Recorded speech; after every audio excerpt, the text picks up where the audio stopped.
In the past 2 decades, the C-section rate has risen from 6.4% to 27%. बहुत ज़्यादा bed rest से भी complications का रिस्क बढ़ जाता है. They have talked about their experience and how it is not as easy as it is assumed. जैसे हमारे घरों में ट्रेडिशन है पंजीरी या लड्डू दिए जाते हैं आफ्टर डिलीवरी, सो हीलिंग को डिले करती है sugar. How it's difficult to pass down food because the stitches hurt. People have this myth कि once a C-section, always a C-section. How can they overcome postpartum depression? Actually, this question is more relevant to the family of the patient. There's also this term trending called cesarean muhurat. आपका क्या take है इस पे? This process is so unpredictable. इसमें every minute situation changes.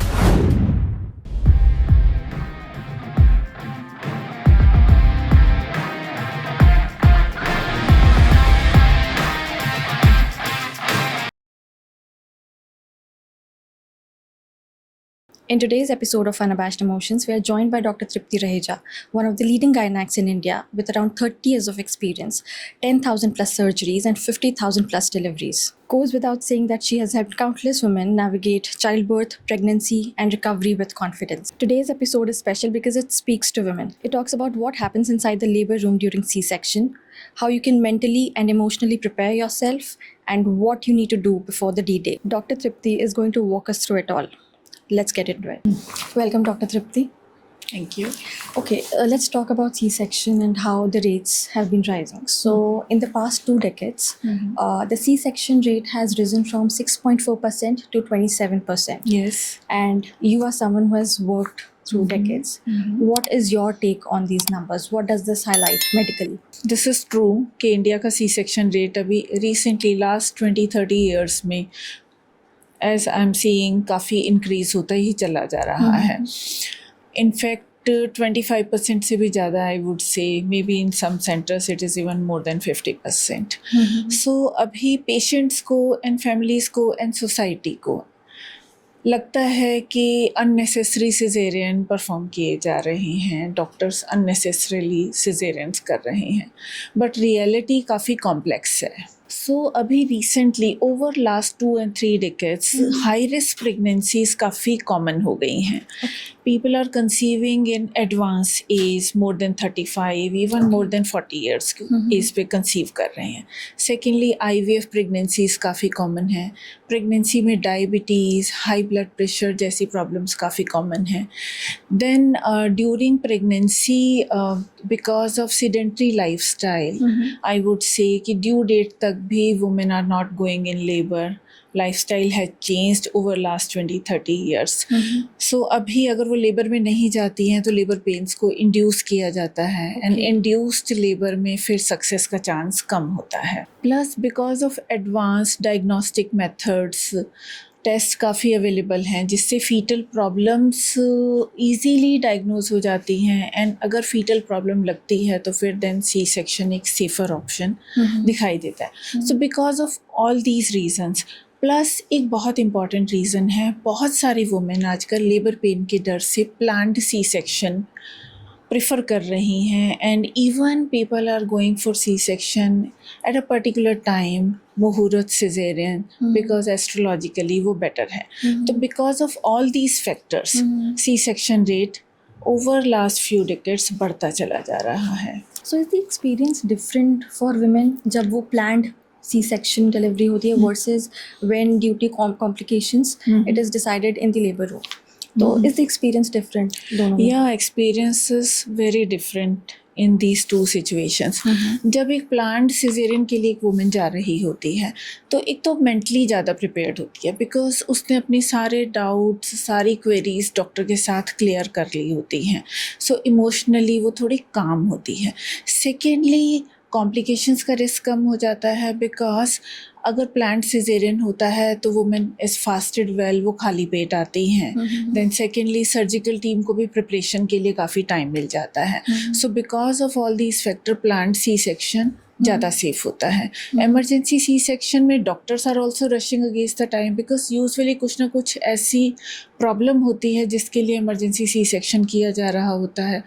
And plus mother भी काफ़ी exhausted होती है because of long labour pains and emotionally भी काफ़ी डरी हुई होती है बिकॉज कुछ ना कुछ ऐसी कॉम्प्लिकेशन होती है जैसे कि बेबी की हार्ट बीट डिप कर रही है, बच्चे ने पॉटी कर दी है, या कोई भी इस तरह की कॉम्प्लिकेशन होती है जिसकी वजह से सी सेक्शन किया जा रहा होता है। तो because of this women is emotionally exhausted and plus physically also very tired. So because of these reasons एक वुमेन का experience in a planned C section कुछ अलग होता है और एक in emergency C section different होता है। Maybe it's smoother for planned C-section. Yeah, of course. planned C-section is safer and smoother for the mother. All right. Walk us into the room. क्या होता है, you know? आप room में the woman is lying there. She is numb, of course. You know, numb from waist down. Yes. So what is she experiencing? या वो क्या सुन रही होती है उस टाइम पर? What is happening? The woman is numb from waist down, but she is conscious and alert. So she is able to hear conversation. उसको हमारी सब बातें सुनाई भी दे रही होती हैं और हम लोग भी उससे कन्वर्स करते रहते हैं जिससे कि उसकी एंग्जाइटी थोड़ा सा she feels more comfortable in the operation theatre.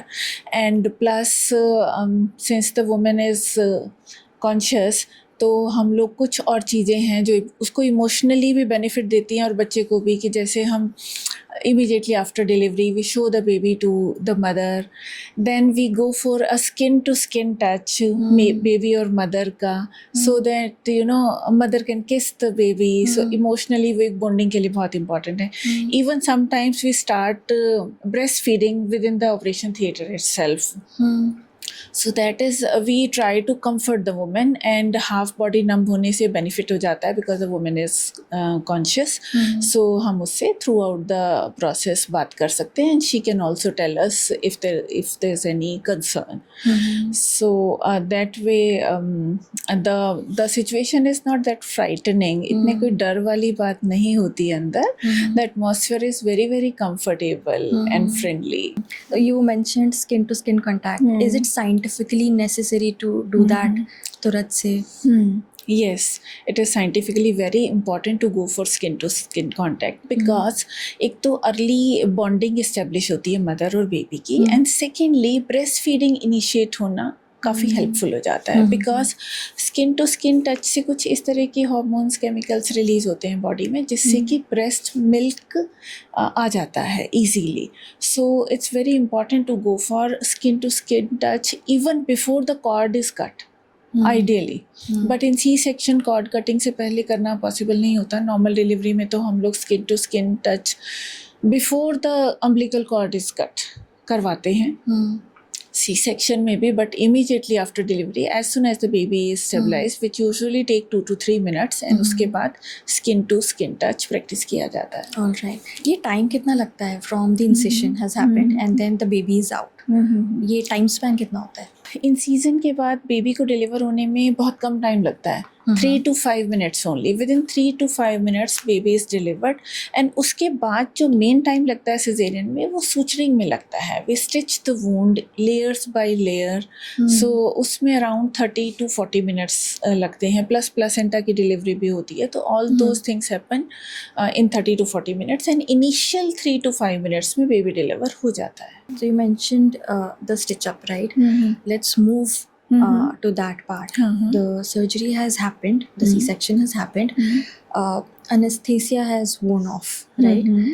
The woman is conscious now and she sees कि वो stitched up है. ठीक है. उनकी बॉडी में क्या एक्सपीरियंस, वो क्या एक्सपीरियंस कर रही है अपनी बॉडी में? What is happening inside? देखो ये थोड़ा सा एक्चुअली सरप्राइजिंग भी है, पर स्टिचेस में पेन उतना ज़्यादा महसूस नहीं होता है वुमेन को. Initially immediately after C section तो होता है खैर फॉर अ डे, बट ज़्यादा पेन उसे तब होता है जब वो मूवमेंट करती है. When she tries to change side, तो उस समय पर स्टिचेस के आसपास के एरिया में पेन रहता है. एंड सेकेंडली जो पेन होता है वुमेन को आफ्टर सी सेक्शन, वो मोस्टली कई बार गैशियस पेन भी होता है, विच इज़ ऑल्सो सरप्राइजिंग कि गैस पेन ज़्यादा ट्रबल कर रहा होता है second day rather than the C section का पेन. बट हाँ, इनिशियल फ्यू आवर्स में she may B in pain, and for that we have effective pain killer injections जो हम उनको देते हैं so that her pain is relieved and sometimes we do the C-section in epidural anesthesia, तो हम वो भी थोड़े टाइम तक कंटिन्यू कर लेते हैं so that the patient doesn't feel much pain. I'll add to that because I've seen, pehle normal delivery used to be the norm, right? Or now I've seen a lot of videos of women who are talking about their C-section experience. Yes, Right? yes. Because वो उतना passed down through generations, वो वाली knowledge नहीं आई है, right? True. They've Very talked about their experience and how it is not as easy as it is assumed. Right? So the thing you mentioned कि वो pain होता है, the gaseous, that pain. I have also seen women talk about how it's difficult to pass down poop because the stitches hurt. So Okay. these Yes, things are a shocker. yes. So can you explain what are these things जो are very common but can be difficult for them? If we compare with normal delivery, then definitely a C-section में after birthing pen ज़्यादा है, ठीक है. Normal delivery में before the baby is born labour pain है which can be more than a day, but C section में after delivery women feel a lot of pain. So अब ये pain stitches के आसपास का होता है on day 1 in particular. Then उसमें because patient is not moving much, day 1 पे पेशेंट इतना मूव नहीं कर रहा होता है तो बहुत ज़्यादा पेन उसको नहीं महसूस होता. इंजेक्शंस की हेल्प से इजीली कंट्रोल हो जाता है. पर जो मेन पेन होता है वो सेकेंड डे पे जब पेशेंट उठ के चलने की कोशिश करता है, सो व्हेन और या फिर बैठने की कोशिश करता है, तो from lying down position sitting is painful, changing position is painful. So उसके लिए एक proper she need to learn the way कि किस तरह से उसको सपोर्ट के साथ ही उठना है. And within 2-3 days but उसके movements comfortable हो जाते हैं. But when she goes to the washroom and passes motion, that can also lead to pain because of movement involved, because seat पे जब बैठ रहे हैं या उठ रहे हैं तो उस movement की वजह से पेन होता है. And secondly, if you are constipated तो ऐसी सिचुएशन में भी पेन होता है. तो उसके लिए भी usually as a routine we give laxatives. हम स्टूल सॉफ्टनर देते हैं हर पेशेंट को so that motion is passed clearly and easily, painful ना रहे. तो अगर थोड़ा बहुत ध्यान रखा जाए तो ये एक्सपीरियंस इतना पेनफुल नहीं रहता. और फर्स्ट 2-3 डेज के बाद तो everything becomes smooth. So let's move on to recovery. Right? Right. Stitches में are there any warning signs in terms of कि stitches ऐसे नहीं दिखने चाहिए, और how in general what is the care plan for that? Stitches जब आप hospital से डिस्चार्ज होते हो आफ्टर सी सेक्शन तो आपके स्टिचेस पे ड्रेसिंग लगा होता है. तो उस समय पे तो आपको स्टिचेस का कुछ केयर नहीं करना होता है. But once the dressing is removed उसके बाद बेसिकली आपको फोकस करना है कि स्टिचेस आपके क्लीन रहे और ड्राई रहें. So for that you can shower daily. Soap and water से अच्छे से स्टिचेस को वॉश करो. Yes, once the dressing is removed and the stitches are healthy तो आप सोप एंड वाटर से उसको अच्छे से वॉश करो और थरली किसी क्लीन सॉफ्ट कपड़े से ड्राई कर लो. देन अगर आपके डॉक्टर ने प्रिस्क्राइब किया है कोई ऑइंटमेंट तो आप उसे अप्लाई कर सकते हो. So only this much care is required. Normally stitches में हल्की सी स्वेलिंग आफ्टर सी सेक्शन कुछ दिन तक रह सकती है and that is perfectly normal. Stitches के आसपास का एरिया नम हो सकता है, वो भी बिल्कुल नॉर्मल है. बट अगर स्टिचेस के ऊपर जो स्वेलिंग है वो डे बाय डे बढ़ती चली जा रही है, या स्टिचेस के आसपास रेडनेस है, या उसमें से कुछ वाटरी डिस्चार्ज है, या पस लाइक डिस्चार्ज है, या ब्लड लाइक डिस्चार्ज है, या आपको फीवर हो रहा है, आपका पेन डे बाय डे बढ़ता चला जा रहा है, तो ये सारे वार्निंग साइंस हैं और ऐसी सिचुएशन में आपको डॉक्टर को इमीडिएटली कंसल्ट करना चाहिए. How many days of rest is actually enough? ऐसा है कि इतनी नंबर ऑफ डेज आपको करनी ही चाहिए. सो सी सेक्शन के बाद rest is important. It's very important to take enough rest जिससे कि आपकी बॉडी अच्छे से हील कर पाए. और अब देखो रेस्ट क्या है. रेस्ट का मतलब ये नहीं है कि आप कंप्लीटली बेड पर लेटे रहो. आपको हाउस होल्ड चोर्स करना, कुछ काम करना अवॉइड करना है, बट आपको बेड पे भी नहीं लेटे रहना. because even too much bed rest is also harmful. So you should get up, थोड़ा सा रूम में वॉक करना है, मूव अराउंड करना है, जिससे कि आपकी गैस इजीली पास हो जाए, आपको क्लॉट फॉर्मेशन का रिस्क ना रहे. सो बिल्कुल बेड पे रहना ज़रूरी नहीं है. आफ्टर 1 डे ही हम पेशेंट को इनकरेज करते हैं कि थोड़ा सा रूम में वॉक करना स्टार्ट कर दो. But and slowly and gradually as moment become comfortable, walk के टाइम को आपको बढ़ाते चले जाना है. एंड बट आपको घर का कोई काम नहीं करना है. आपको सिर्फ अपनी केयर पे ध्यान देना है और बच्चे की फीडिंग पे ध्यान देना है. बाकी सब जो भी काम है वो family should take care of it.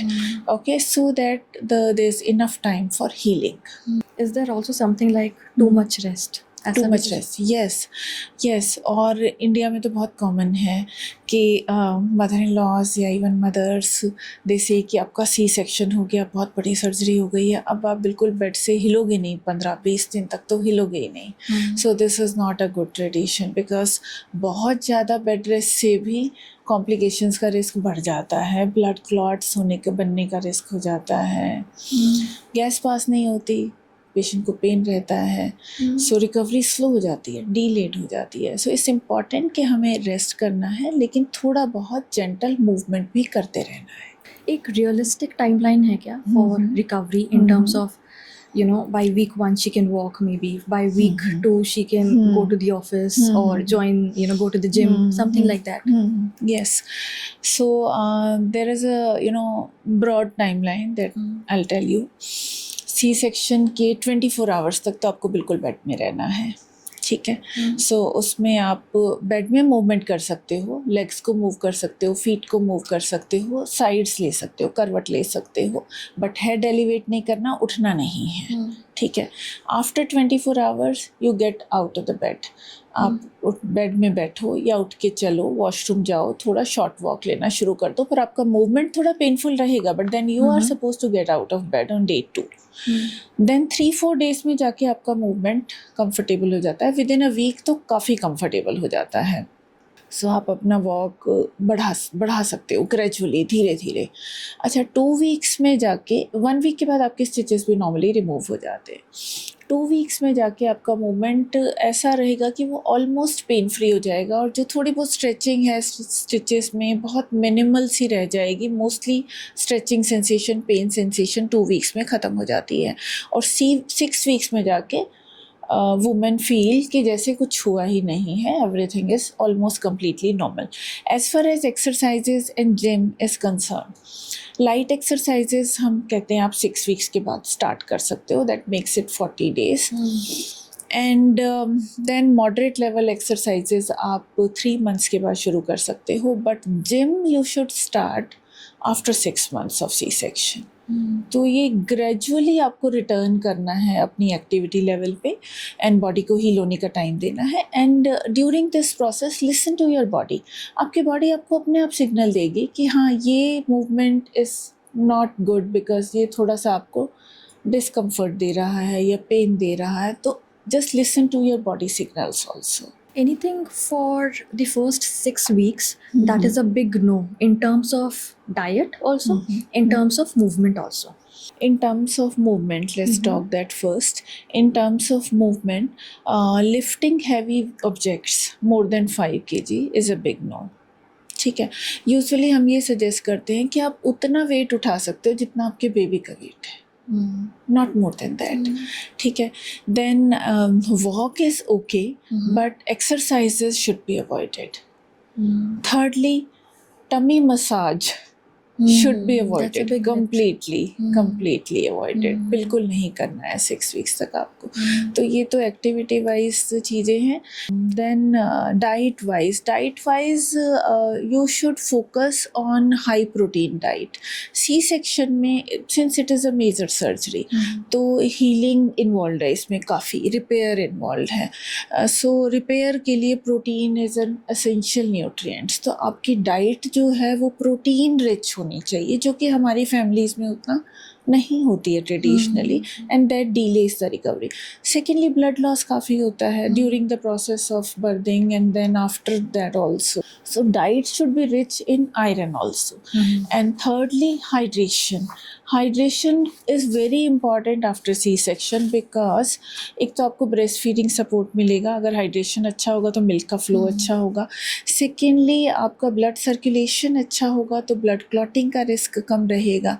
And अगर आपका हाइड्रेशन कम है उस टाइम पे फर्स्ट 6 वीक्स में, तो काफ़ी कॉम्प्लिकेशंस आ सकती हैं, जैसे constipation, fissures, piles, urine infection, less breast feeding. तो ब्रेस्ट फीडिंग डिफ़िकल्टीज़ अगर आपका हाइड्रेशन ठीक नहीं है तो आपको होंगी, और देन फिर बेबी को आप टॉप फीड देना शुरू कर दोगे. So it's important that you maintain hydration.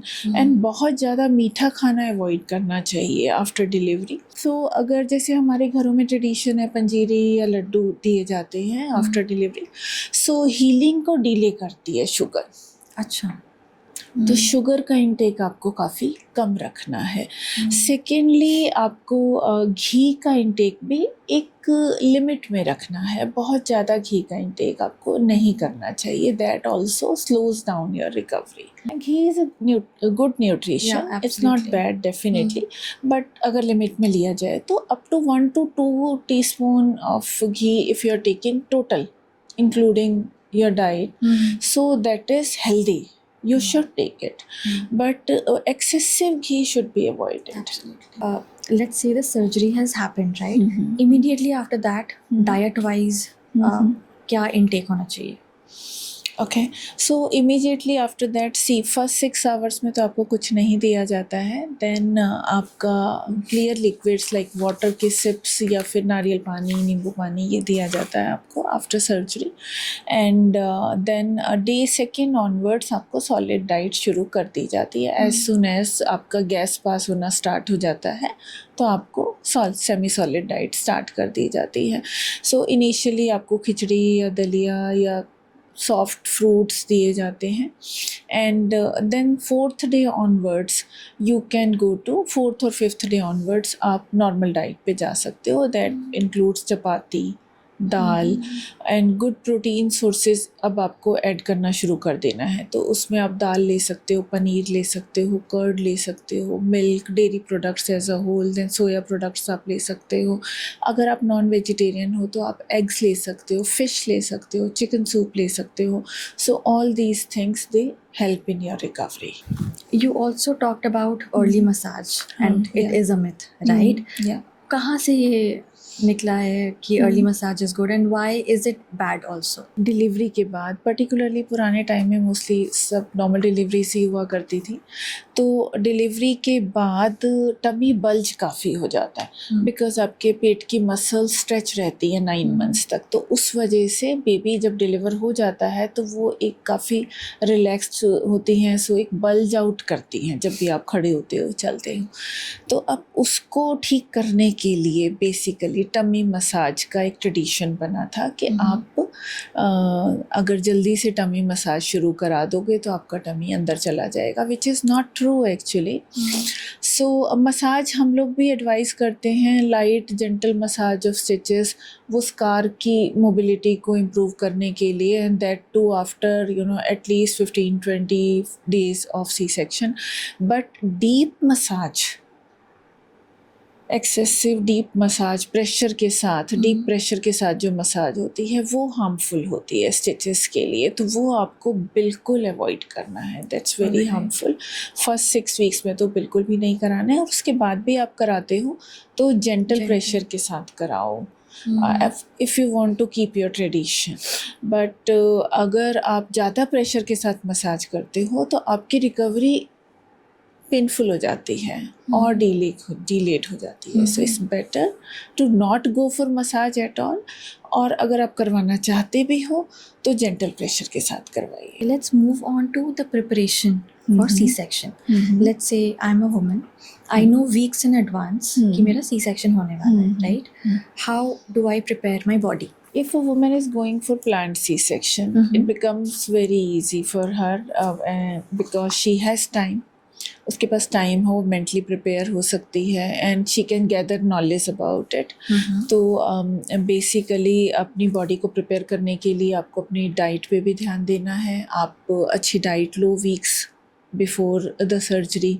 आपकी डाइट में प्रोटीन्स हो, आयरन हो, हाइड्रेशन अच्छा हो, मिनरल्स हो, विटामिन्स हो, जिससे कि आपके बाद में रिकवरी अच्छी हो पाए।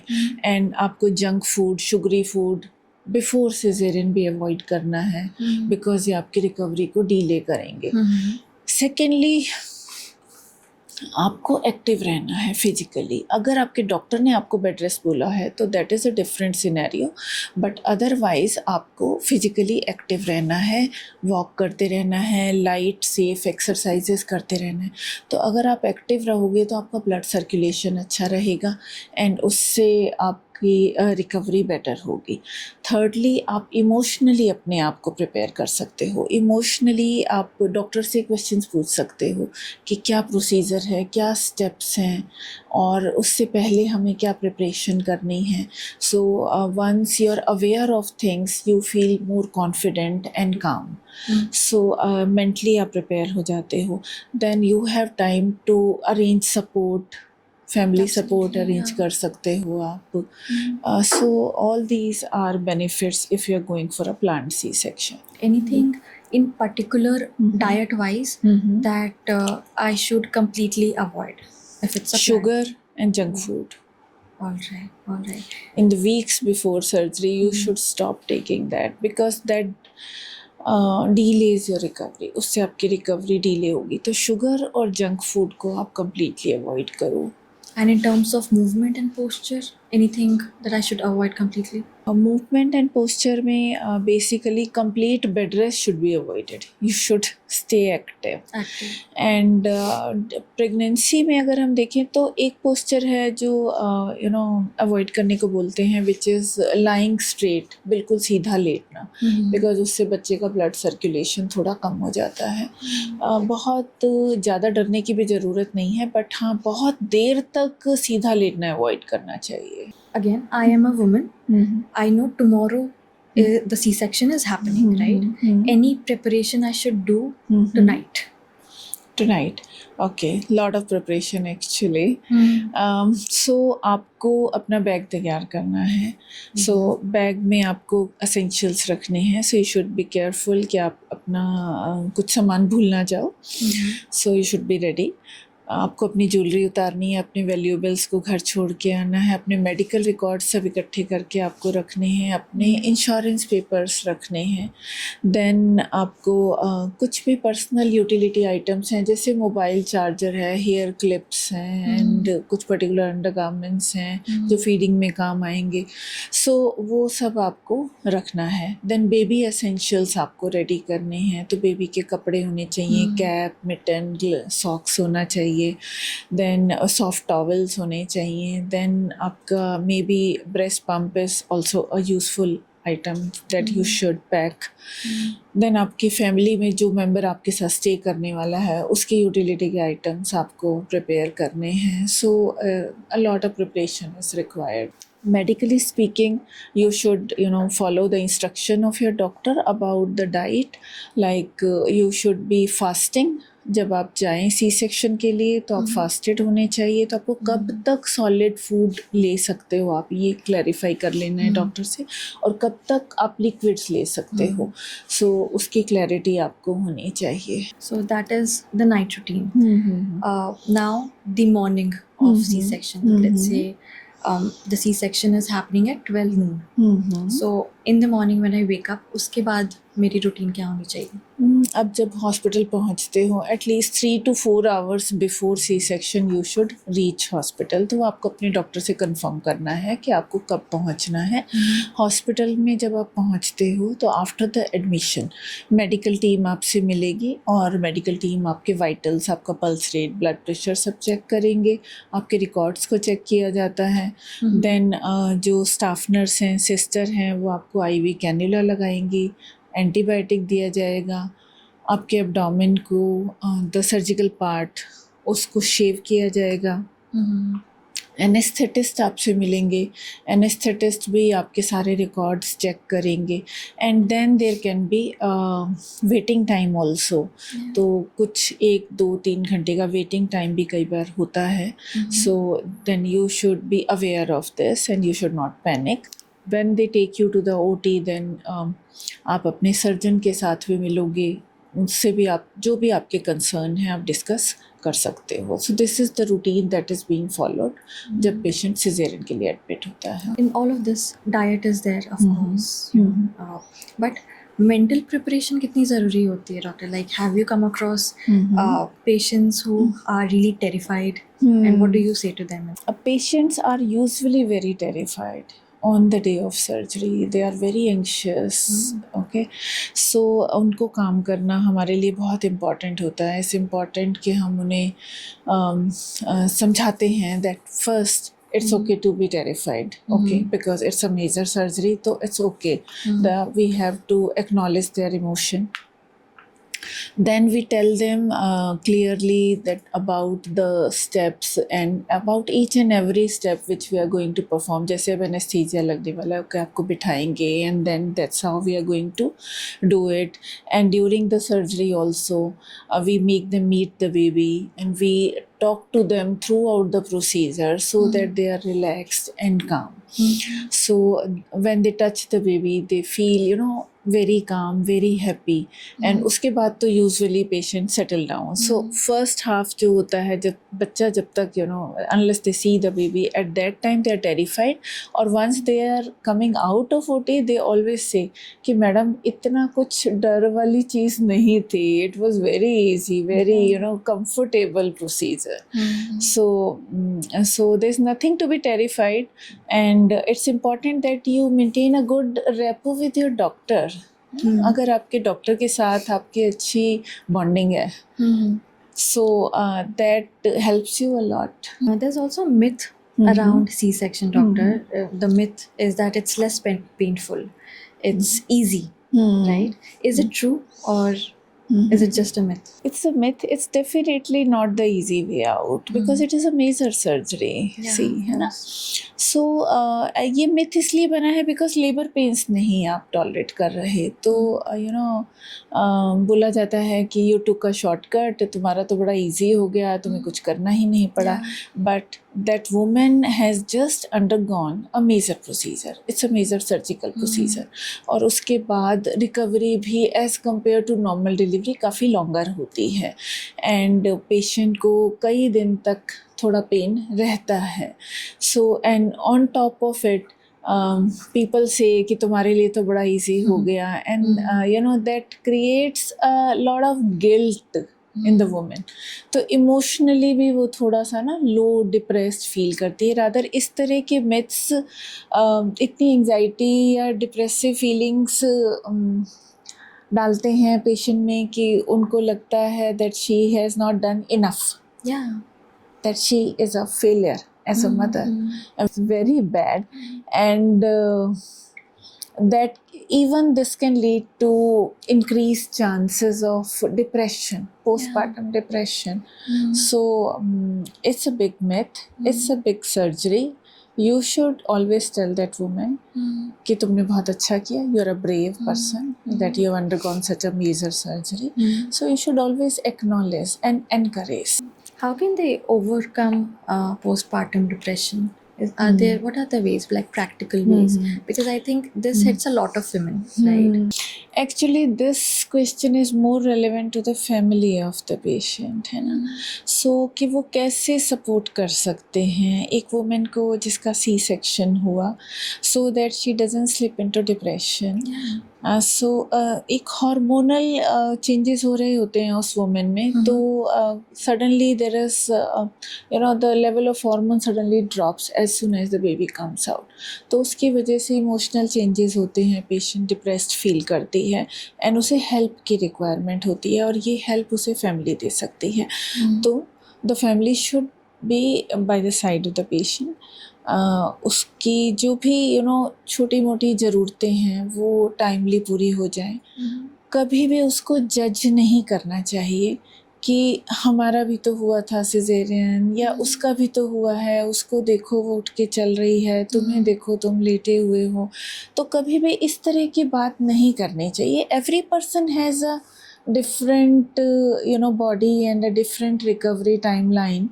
So we should not compare one person with another person. So the family should never judge a woman or never try to compare a woman with some other person. And then thirdly, the patient should be given enough time to rest. Because हमारी families में क्या होता है कि once the baby is born, there's a line of visitors. Everyone wants to see the baby. Absolutely. Yeah. So this is not good. इससे बच्चे को भी इन्फेक्शन का खतरा होता है, मदर को भी इन्फेक्शन का खतरा होता है, और मदर को रेस्ट नहीं मिल पाता है. तो the family should stay as a guard and limit the number of visitors. ठीक है, तो विजिटर्स कम होने चाहिए. नाइट टाइम हेल्प की ज़रूरत होती है एक वुमेन को उस समय पे, बिकॉज रात में बच्चा नहीं सो पाता है, तो उस समय पे नाइट टाइम फीड्स में हेल्प कर दो, या night time taking care of baby, comforting the baby. So the family can help in such way and provide support to the women, and that improves emotional health of a lady after cesarean. Any medical risks involved with C-section? ऐसा है? Yeah, there are certain medical risks involved. जैसे because it is a major surgery. Yeah, absolutely. So थोड़ा सा bleeding risk हो सकता है, infections का risk हो सकता है, anesthesia medicine से reaction का risk हो सकता है, clot formation का risk हो सकता है. तो ये सब risk हैं जो हो सकते हैं, but chances are very low. 1 to 2% only. 99% cases में किसी तरह की कोई कॉम्प्लिकेशन नहीं आती है. और देखो, जब हम सिजेरियन करते हैं तो हम किस सिचुएशन में सिजेरियन कर रहे हैं? इट्स अ सिचुएशन जबकि बेबी या मदर की लाइफ को कुछ प्रॉब्लम हो सकती है, ऐसा खतरा होता है ना.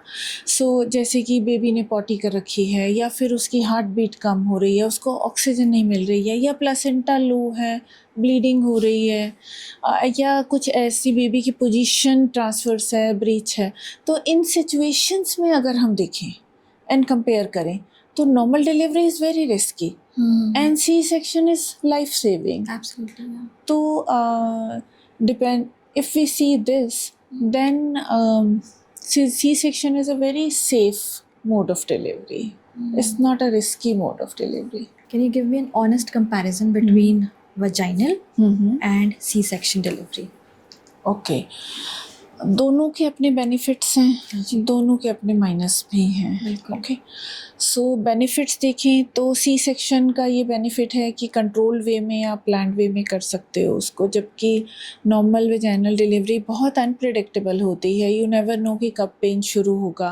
अच्छा, पेन शुरू होने के बाद लेबर प्रोग्रेस कैसे करेगी, प्रोग्रेशन में उसका कई बार बहुत ज़्यादा टाइम लग जाता है, इवन मोर देन 24 आवर्स, कई बार जल्दी भी हो जाता है. तो यू कैन नॉट प्रेडिक्ट कि कब होगा, एंड काफ़ी पेन रहता है पेशेंट को. एंड देन अगर लेबर बहुत लॉन्ग चला जाता है तो इतने लंबे समय तक पेन बेयर करना काफ़ी मुश्किल भी हो जाता है लेडीज़ के लिए. On the other hand C section control way में होता है और उसमें पेन ऐसा कुछ नहीं होता. बट अगर हम माइनस देखें, नॉर्मल डिलीवरी सी सेक्शन का माइनस देखें तो रिकवरी बहुत लॉन्ग है, बहुत समय लगता है. 15 दिन, 20 दिन, 15 दिन तक ऑलमोस्ट लग जाते हैं पेशेंट को एक कम्प्लीटली नॉर्मल फील करने में. जबकि नॉर्मल डिलीवरी में patient immediately after delivery with in a day और 2 ही बिल्कुल नॉर्मल फील करता है. तो दोनों के अपने अपने प्लस हैं, माइनस हैं, बट मैटर ये करता है कि आपकी सिचुएशन क्या है और आपकी मेडिकल कंडीशन क्या है और आपके लिए क्या सेफ रहेगा. So it is very much individualised. We can not say broadly हर एक के लिए कि बिकॉज मुझे नॉर्मल डिलीवरी में बेनिफिट लगता है तो I should achieve a normal delivery, because every patient has a different medical condition. तो depending on medical condition decision लिया जाता है कि आपका नॉर्मल डिलीवरी होगा या C section. Any particular health condition जो किसी वुमेन का होता है that increases the chances of C-section? Yes, there are many such conditions. Mother से भी रिलेटेड हो सकती हैं वो, बच्चे से, प्रेगनेंसी रिलेटेड कंडीशंस भी हो सकती हैं. अगर मदर की एज ज़्यादा है IVF प्रेगनेंसी है, ओबीज है बहुत, या मदर को डायबिटीज़ डेवलप हो रहा है, हाई ब्लड प्रेशर डेवलप हो रहा है प्रेगनेंसी में, या ट्विन प्रेगनेंसी है, तो ये सारी सिचुएशंस हैं जिसमें सी सेक्शन का रिस्क बढ़ जाता है। प्रेगनेंसी रिलेटेड कंडीशंस की बात करें तो अगर बेबी की position at the time of delivery transverse है, या बच्चा उल्टा है, पोजीशन उसकी ठीक नहीं है, हेड डाउन नहीं है, या प्लेसेंटा लो है, प्लेसेंटा लोअर सेगमेंट में है, तो ऐसे में सी सेक्शन करना ज़रूरी हो जाता है। There's also this term trending called cesarean मुहूर्त. आपका क्या take है इस पे? Yeah, it is a very common situation that I've seen कि फैमिलीज हमारे पास आती हैं इस रिक्वेस्ट के साथ कि एक पर्टिकुलर टाइम पीरियड है, आप उस टाइम पे बेबी बॉर्न होना चाहिए because that is astrologically better. This is a very, very common situation. And if it is if the timing is flexible, I mean if the condition of the mother and baby is okay, तो हम respect करते हैं उनके इस timings की, and we try to do it at that time only, provided it is safe for the mother and baby. कभी कभी situation ऐसी होती है कि flexibility is not allowed, I mean ऐसी कंडीशन में होता है मदर और बेबी या बेबी कि हमें इमीडिएटली सिजेरियन करना पड़ता है, तो ऐसी सिचुएशन में हम मना करते हैं। कभी कभी ऐसा भी होता है कि people want planned C section but अभी फुल टर्म नहीं हुआ है बेबी, तो दे से कि मैडम 8 मंथ तो हो गए हैं तो आप कर दीजिए बिकॉज ये टाइम बहुत अच्छा है, इसी टाइम पे बेबी डिलीवर हो जाए। दैट वी डिस्करेज, क्योंकि प्री मैच्योर अगर बेबी होगा तो बहुत सारी कॉम्प्लिकेशंस होने का रिस्क होता है। तो हमारा अल्टीमेट गोल है हेल्दी मदर हेल्दी बेबी। सो अगर कोई पर्टिकुलर टाइम फॉलो करने से मदर या बेबी की सेफ्टी पे इम्पेक्ट आ रहा है तो that is not advisable. But sometimes अगर ठीक है सब और फैमिली चाहती है किसी पर्टिकुलर टाइम पे डिलीवरी करना तो we respect their wishes. And कितने रिजिड होते हैं फैमिलीज, लाइक हैज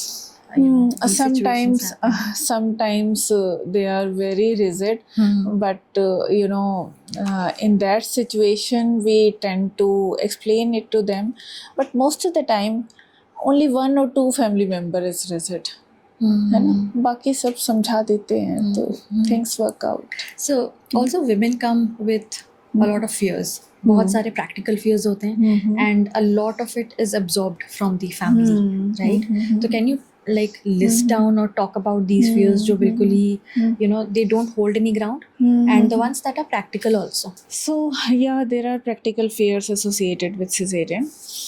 जैसे कि वुमेन को लगता है कि पेन काफ़ी होगा सी सेक्शन के बाद, है ना, which is a real fear. Then second होता है कि बेबी को ब्रेस्ट फीड कराने में दिक्कत आएगी, विच is also a genuine fear. But कई पेशेंट स्टोरीज, फैमिली स्टोरीज चल रही होती हैं, तो लाइक दे से कि बेबी के साथ बॉन्डिंग नहीं होगी अगर आपका सी सेक्शन हुआ तो। सो या फिर आपका सी सेक्शन हुआ तो because this is not a normal method of delivery तो you failed as a mother, है ना।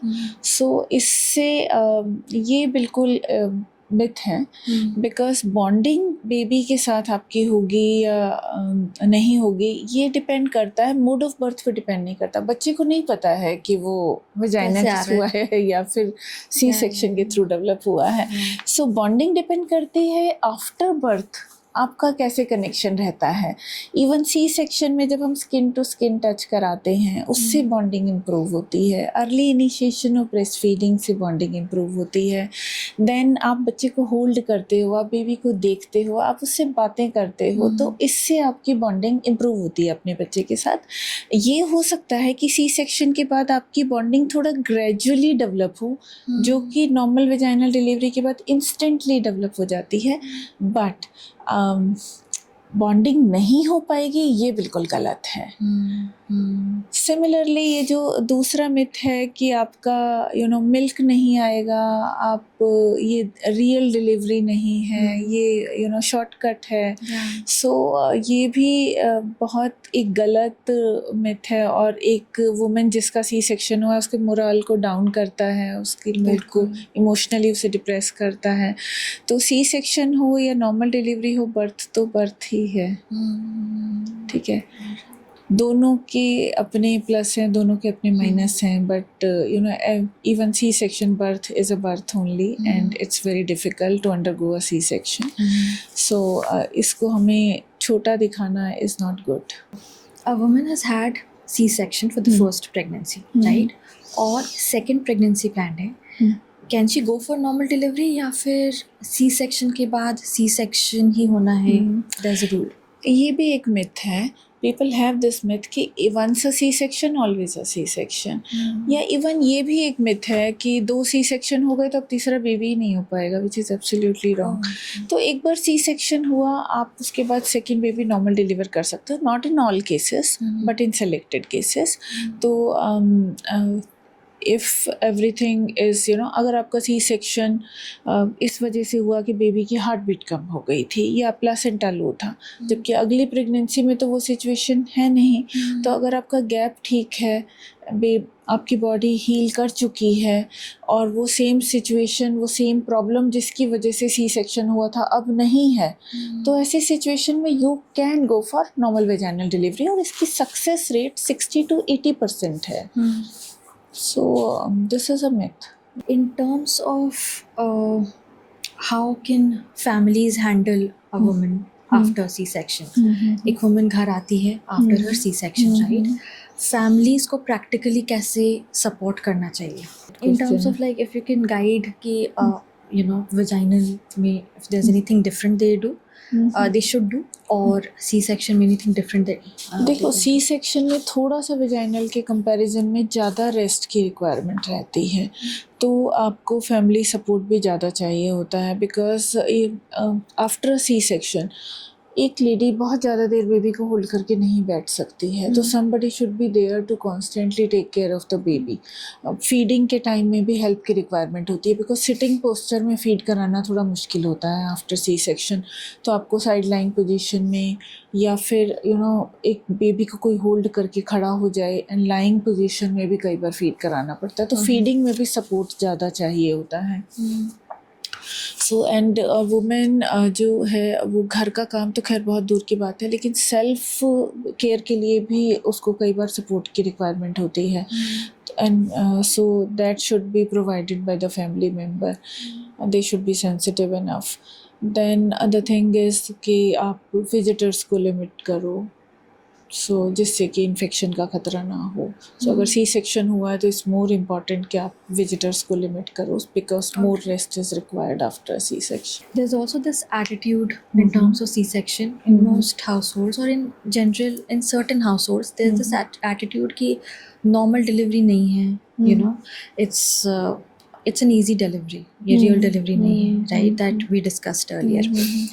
What would you say to such families who think that this is easy, you should be up from day 2 maybe right after the C-section? Yeah, so it's important for family to understand कि this is not easy delivery, और ये shortcut नहीं था, ये एक medical decision था, needed for some medical condition, and it's a major surgery. तो इसको easy नहीं लिया जा सकता, इसमें ज़्यादा केयरफुल होने की ज़रूरत है for recovery, for good recovery. So family should understand this.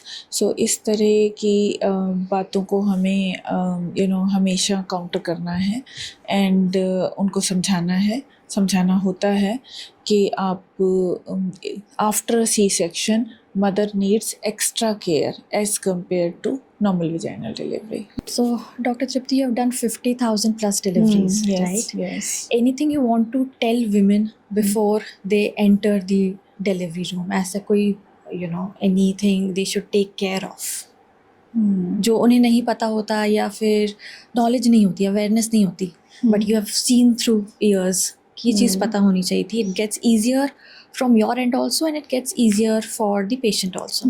I'm delivering babies since last almost 30 years now. Yeah.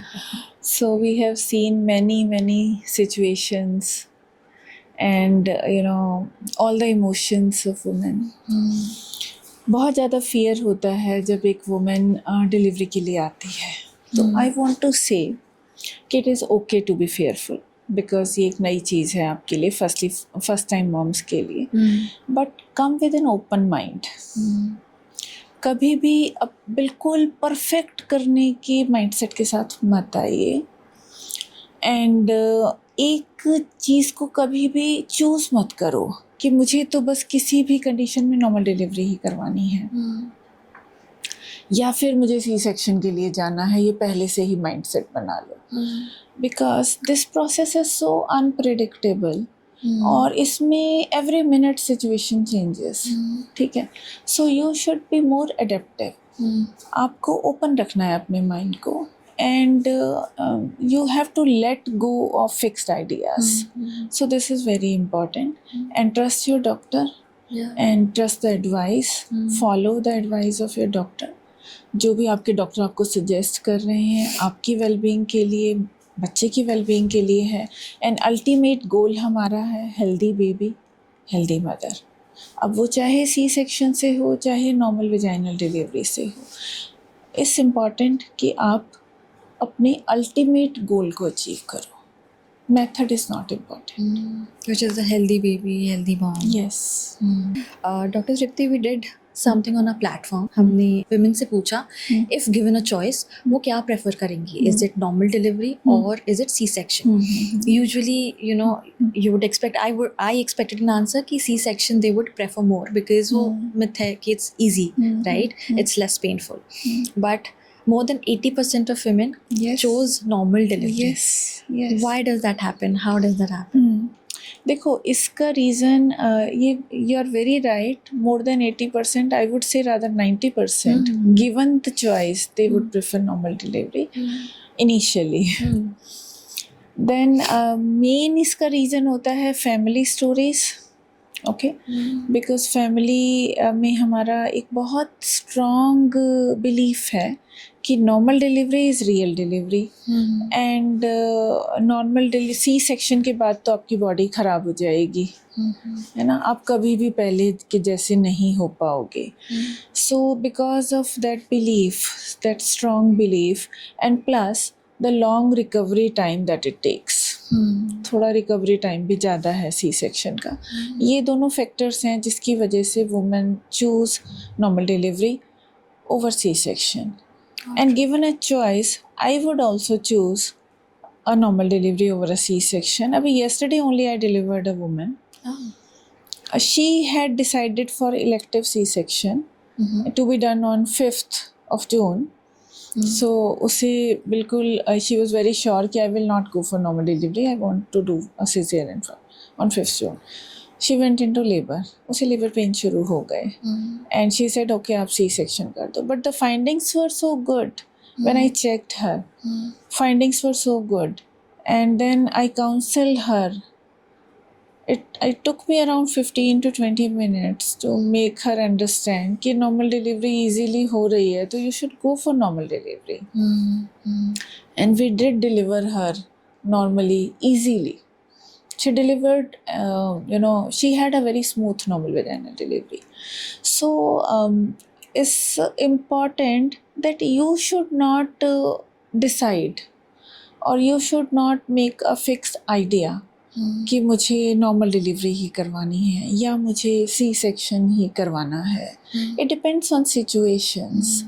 सो ठीक है, even if you want a normal delivery और नहीं हो पाए बिकॉज ऑफ एनी रीज़न और सी सेक्शन हो गया but आपका बच्चा हेल्दी है, आप भी हेल्दी हो, you should be happy about it. The ultimate aim is ultimate goal is healthy mother and healthy baby. Yes. Thank you so much, Dr. Tripti. Your insights were really helpful, and I'm sure women will watch this and they will really draw a lot of benefit from this episode. Thank you so much.